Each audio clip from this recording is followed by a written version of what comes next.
우리 절망의 끝자락에서 예수의 옷자락으로 라는 제목으로 같이 말씀을 나누도록 하겠습니다.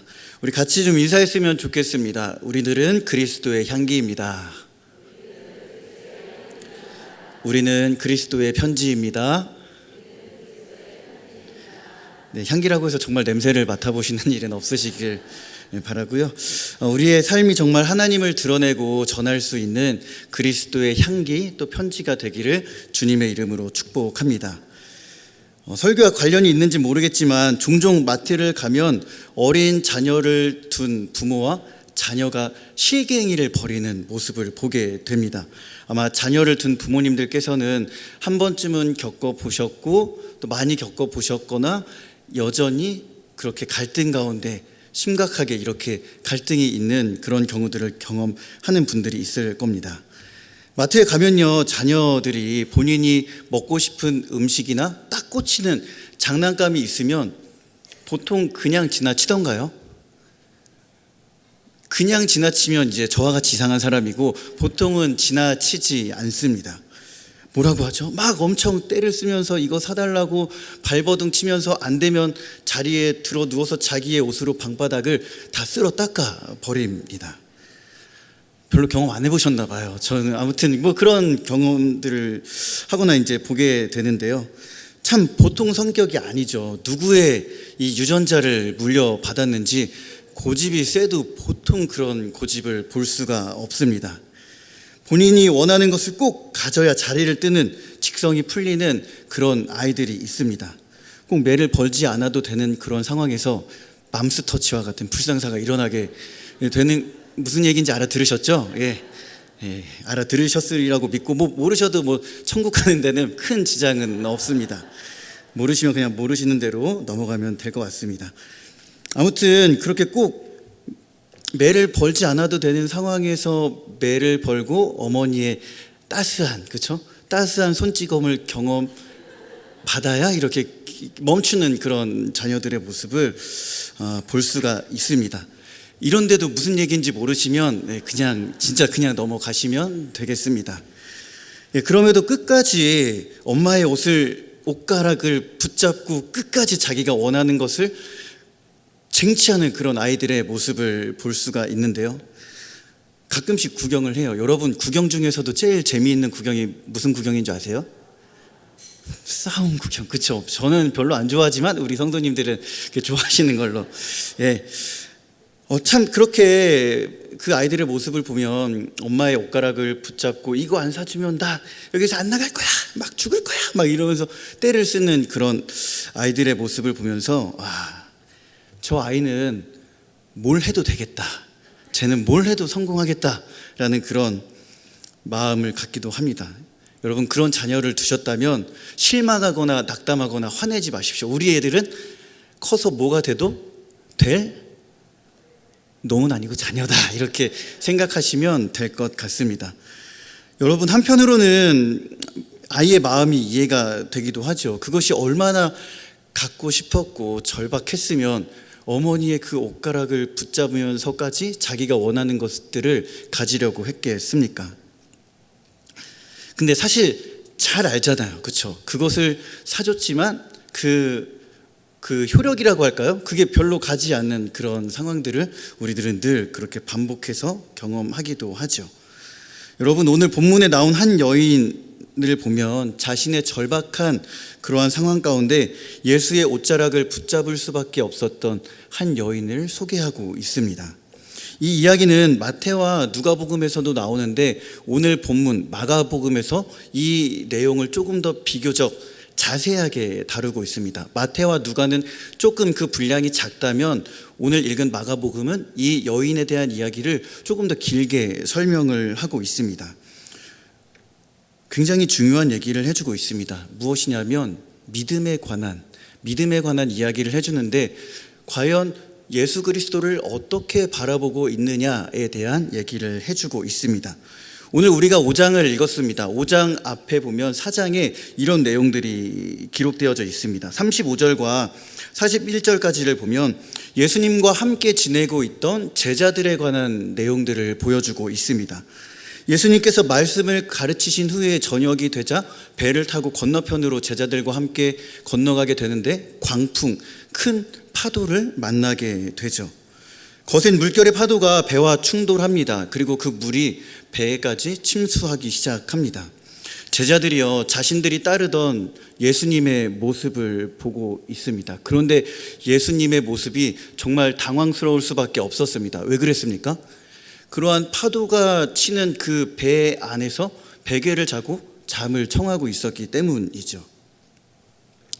제자들은 예수님께 우리들을 살려달라고 소리치기 시작합니다. 제자들의 이야기에 예수님께서 자리를 들고 일어나서 엄중한 목소리로 딱 두 마디만 하십니다. 잠잠하라, 고요하라. 그렇게 됐더니 풍랑과 파도가 정말 잠잠해지고 고요해지기 시작했습니다.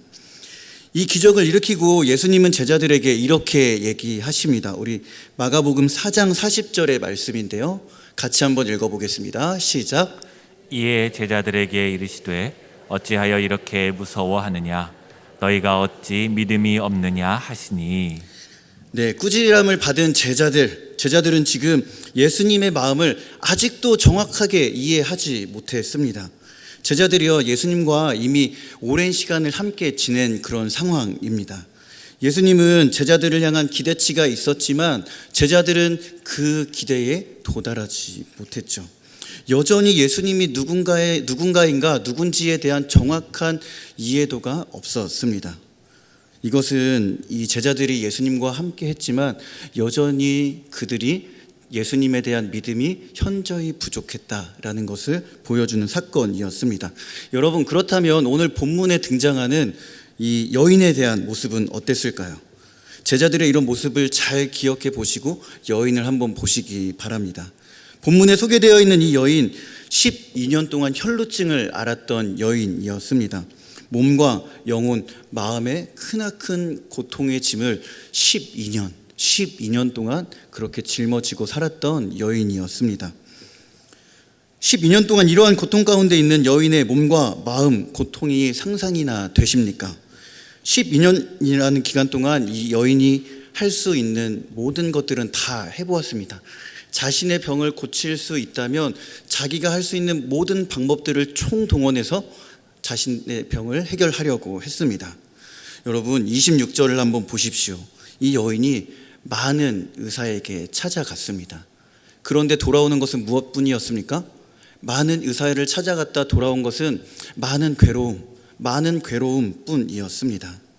용하다는 명의들에게 다 가보았지만 아무런 소용도 없었고 괴로움과 오히려 그 질병이 더 심해지는 그런 상황에 놓여져 있었습니다. 그렇게 수많은 의사를 만나고 나니 병을 고치려고 자신이 할 수 있는 모든 방법들을 다 총동원하다 보니 자신의 재산을 다 허비해 버렸습니다.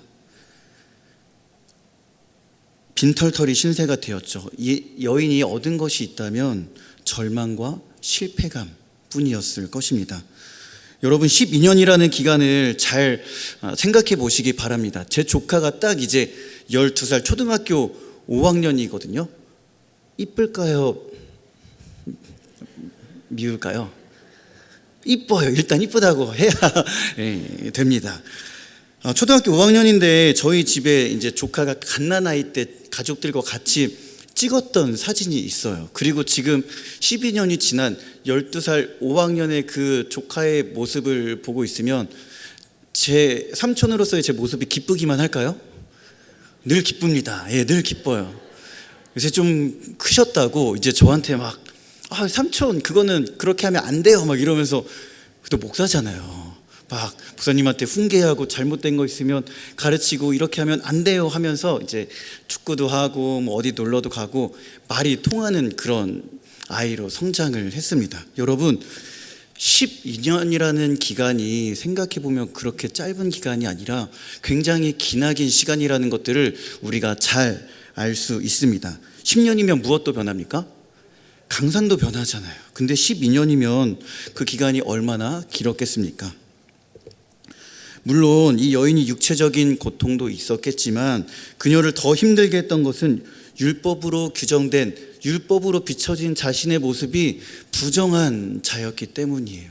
누가 봐도 내가 봐도 나는 부정한 존재, 부정한 여인으로 그렇게 자기를 생각할 수밖에 없었습니다. 그러한 것들, 그리고 그러한 시선들을 이 여인은 12년이라는 기간 동안 그 시선을, 그 고통을 다 감내해야 했습니다. 여러분, 그렇다면 이 혈루증에 대해 율법은 무엇이라고 규정을 하고 있습니까? 레위기 15장의 말씀을 한번 좀 보여주시면 좋을 것 같은데요. 레위기 15장의 말씀 좀 보여주시면 좋을 것 같습니다. 여러분, 19절부터 24절까지의 말씀을 다 읽을 수는 없지만 여기에 노란 글씨로 표현된 반복된 단어들을 한번 보십시오. 어떤 단어들이 많이 등장합니까? 불결과 부정. 네, 계속요. 예, 불결과 부정. 그리고 이 여인과 동침해서 그 신체가 접촉이 되면 그 상대방이 일주일 동안 부정하다라는 판결을 받게 됩니다. 여러분, 이 부정이라고 하는 것이 어떤 부정에 대한 이야기인지 우리들은 잘 알고 있습니다. 여자들이 한 달에 한 번 겪어야 하는 그 생리 현상에 대해 이야기를 하고 있죠. 그 뒤에 25절부터의 말씀도 한번 보겠습니다. 레위기 15장 25절부터 28절인데요. 제가 한번 좀 빠르게 읽어드리겠습니다. 만일 여인의 피의 유출이 그의 불결기가 아닌데도 여러 날이 간다든지 그 유출이 그의 불결기를 지나도 계속되면 그 부정을 유출하는 모든 날 동안은 그 불결한 때와 같이 어떻게 됩니까? 부정한 즉, 또한 그의 유출이 있는 모든 날 동안에 그가 눕는 침상은 그에게 불결한 때의 침상과 같고 그가 앉는 모든 자리도 부정함이 불결한 때의 무엇과 부정과 같으니 그것들을 만지는 자는 다 부정한 즉 그의 옷을 빨고 물로 몸을 씻을 것이며 저녁까지 부정할 것이요 그의 유출이 그치면 이레를 센 후에야 정하리니. 율법이 이렇게 이 질병에 대한 것들을 규정을 하고 있습니다. 여러분, 이 여인이 지금 생리기간이 끝났지만 만성 하열의 질환을 계속 지금 겪으며 그렇게 고통 가운데 12년을 지냈습니다. 굳이 제가 레위기 말씀을 가지고 이 여인의 이야기를 하는 이유가 있습니다. 26절을 보면 여자가 지금 불결기가 아닌데도 이 여인은 계속 밑에서 지금 하혈을 하고 있는 겁니다.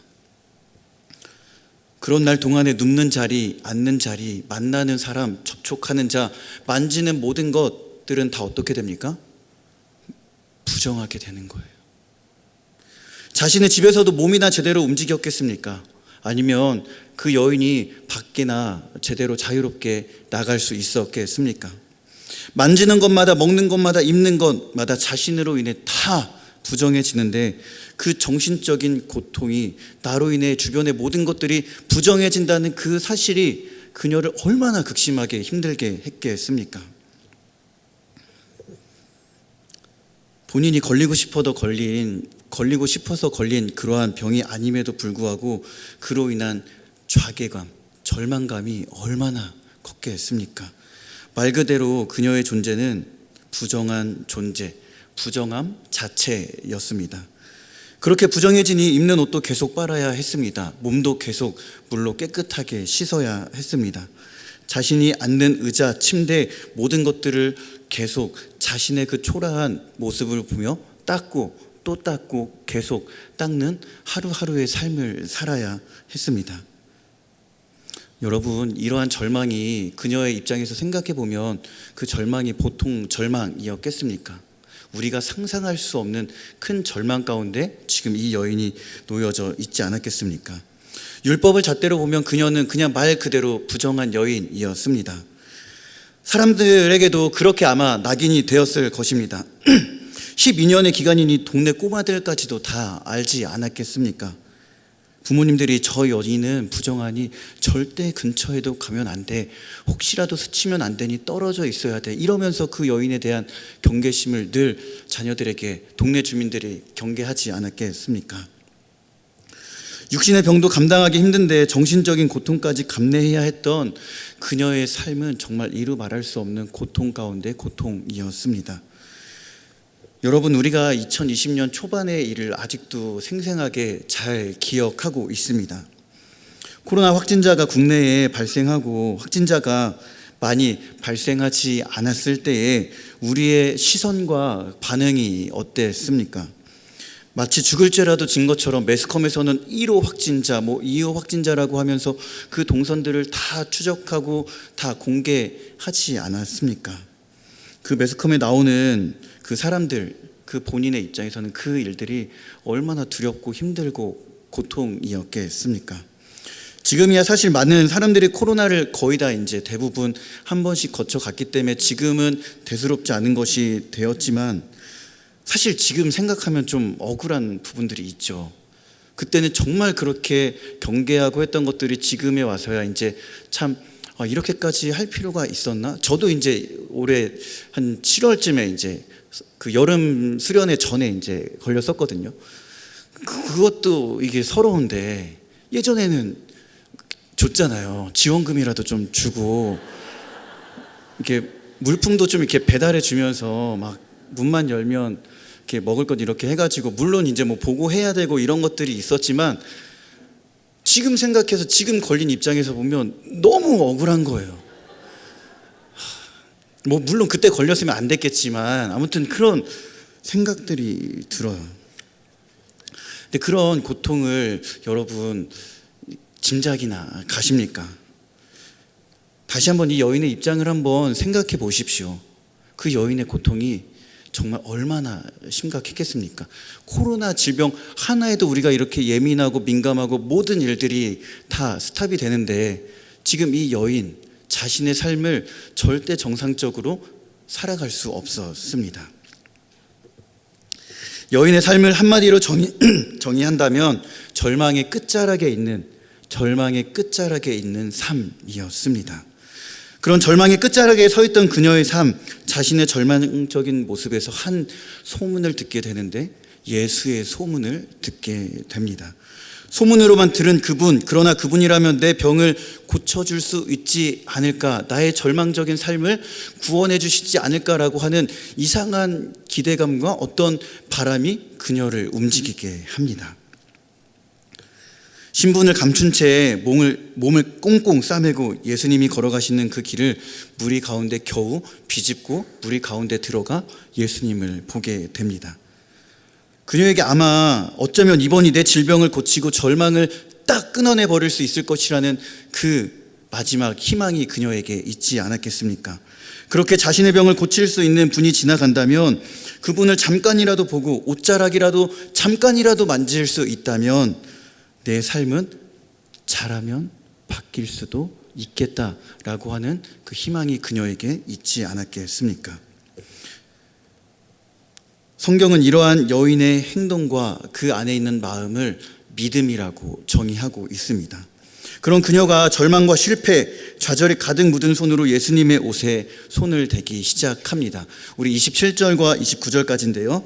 우리 27절에서 29절의 말씀 같이 한번 읽어보도록 하겠습니다. 시작. 예수의 소문을 듣고 무리 가운데 끼어 뒤로 와서 그의 옷에 손을 대니, 이는 내가 그의 옷에만 손을 대어도 구원을 받으리라 생각함일러라. 이에 그의 혈루 근원이 곧 마름에 병이 나은 줄을 몸에 깨달으니라. 아멘. 예수님의 소문을 듣고 나아갔던 그녀가 28절의 그녀의 소원대로 예수님을 만나고 자신이 바랬던 그 원함, 그 고통받고 있었던 질병에서 깨끗하게 치유를 받게 됩니다. 성경은 그의 혈루 근원까지 마르게 되었다라고 기록을 하고 있습니다. 예수님을 바라본 그대로, 그분을 바라보며 원했던 그 여인의 마음이 완전히 예수님을 보자마자 이루어졌습니다. 여러분, 마가복음은 의도적으로 예수님과 가까이 지냈던 제자들의 믿음, 적었던 믿음과 정말 예수님을 소문으로만 들었지만 그 예수님이 아니면 내 삶이 끝날 수도 있다는, 그 예수님이 내 삶을 온전히 이끌어 가신다는 그 믿음 하나로 예수님께 나아갔던 그 절박한 믿음을 가지고 있었던 여인의 믿음과 대조를 하고 있습니다. 여러분, 우리들의 믿음도 다시 한번 살펴볼 필요가 있겠습니다. 우리의 믿음은 늘 입술로 주님과 가까이 한다고 그렇게 늘 얘기하지만 여전히 주님을 100% 신뢰하지 못하고 그런 제자들과 같은 믿음은 아닌지요?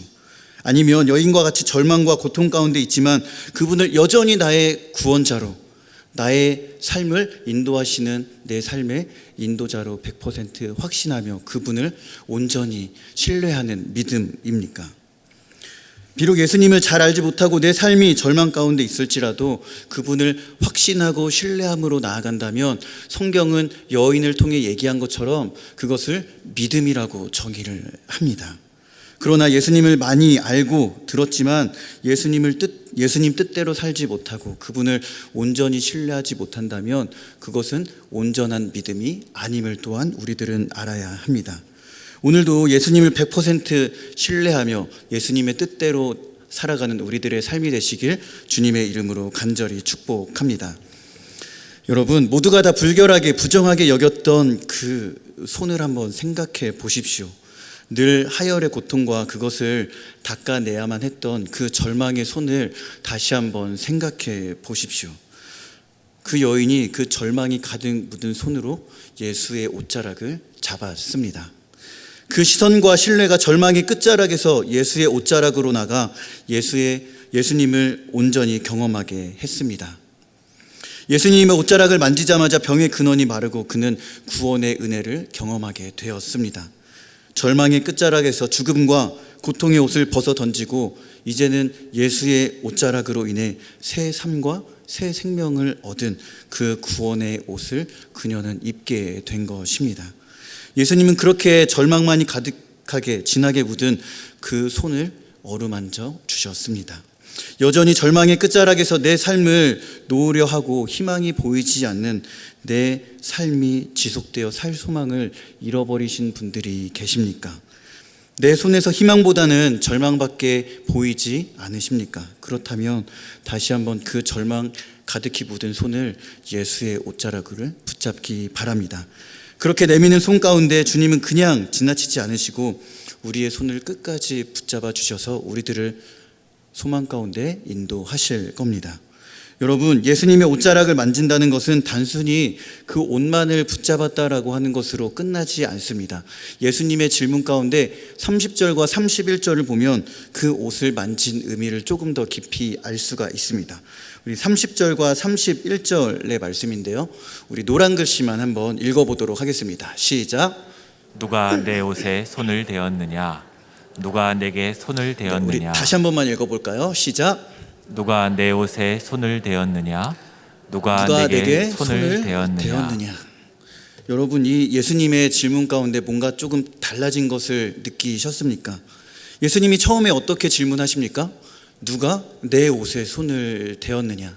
다시 한번 예수님이 묻습니다. 누가 내게 손을 대었느냐? 이렇게 물으십니다. 이 질문의 흐름을 보십시오. 예수님의 옷에 손을 댄 것은 그 옷 자체가 어떤 신성한 능력을 가지고 있었기 때문이 아닙니다. 여인이 예수님의 옷에 손을 댄 것은 예수님을 그녀가 이제 온전히 만나게 된 사건을 의미합니다.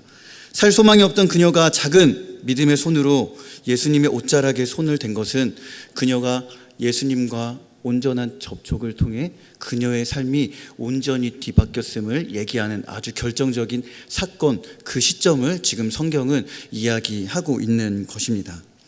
오늘 본문은 예수님께서 그녀의 몸과 마음을 보시며 절망과 그 고통을 끄집어내시고 많은 사람들 앞에 그녀를 보이며 이제 그녀가 나로 인해 더 이상 부정한 자가 아님을 선포하는 놀라운 이야기입니다. 예수님은 두려워 떨며 자기가 한 일을 다 이야기하고 있는 이 여인에게 34절에서 이렇게 이야기를 하고 있습니다. 우리 34절의 말씀도 같이 한번 읽어보겠습니다. 시작. 예수께서 이르시되 따라 내 믿음이 너를 구원하였으니 평안히 가라 내 병에서 놓여 건강할지어다. 아멘. 여러분, 모두가 부정하다고 여겼던, 그렇게 바라보았던 무리들 가운데 오직 한 분, 예수님만이 그에게 찾아가 뭐라고 부르십니까? 따라 내 믿음이 너를 구원하였다. 평안히 가라. 내 몸이 건강하기를 원한다라고 하시면서 이 여인을 위로해 주십니다. 여러분, 딸이라고 하는 것은 그저 상징적인 의미가 아닙니다. 이것은 헬라어로 디가테르라고 하는 단어를 쓰는데 아버지가 사랑하는 딸을 부를 때에 부르는 단어가 이 딸이라고 하는 단어입니다. 예수님이요 단순히 이 여인의 병을 고쳐주신 것뿐만이 아니라 모두가 부정하다고 했던 그 여인, 그녀를 진심으로 자신의 자녀로 끌어안아 주신 것이죠. 주님을 마주하고 그 음성을 들었을 때 그녀는 12년 동안 겪었던 모든 고통과 절망의 순간을 끊어내고 눈 녹듯이 그 고통이, 아픔이 다 사라졌습니다. 사랑하는 성도 여러분, 도대체 무엇이 우리의 죄, 부정의 강박, 절망의 끝자락에서 참된 소망과 희망을 줄 수 있겠습니까? 예수의 옷자락을 붙잡는 것입니다. 여러분, 절망이 내 앞을 가린다고 그 절망으로 내 삶을 다 포기하지 마십시오. 그 절망 묻은 그 손을 그대로, 그 몸 그대로 나와 주님의 옷자락을 붙잡으시기를 바랍니다. 그 순간이 예수님께서 우리를 만나기를 원하는 순간이고 나의 전 인격이 구원을 받는 놀라운 순간입니다. 여러분, 예수님을 만나는데 대단한 믿음 같은 건 필요하지 않습니다.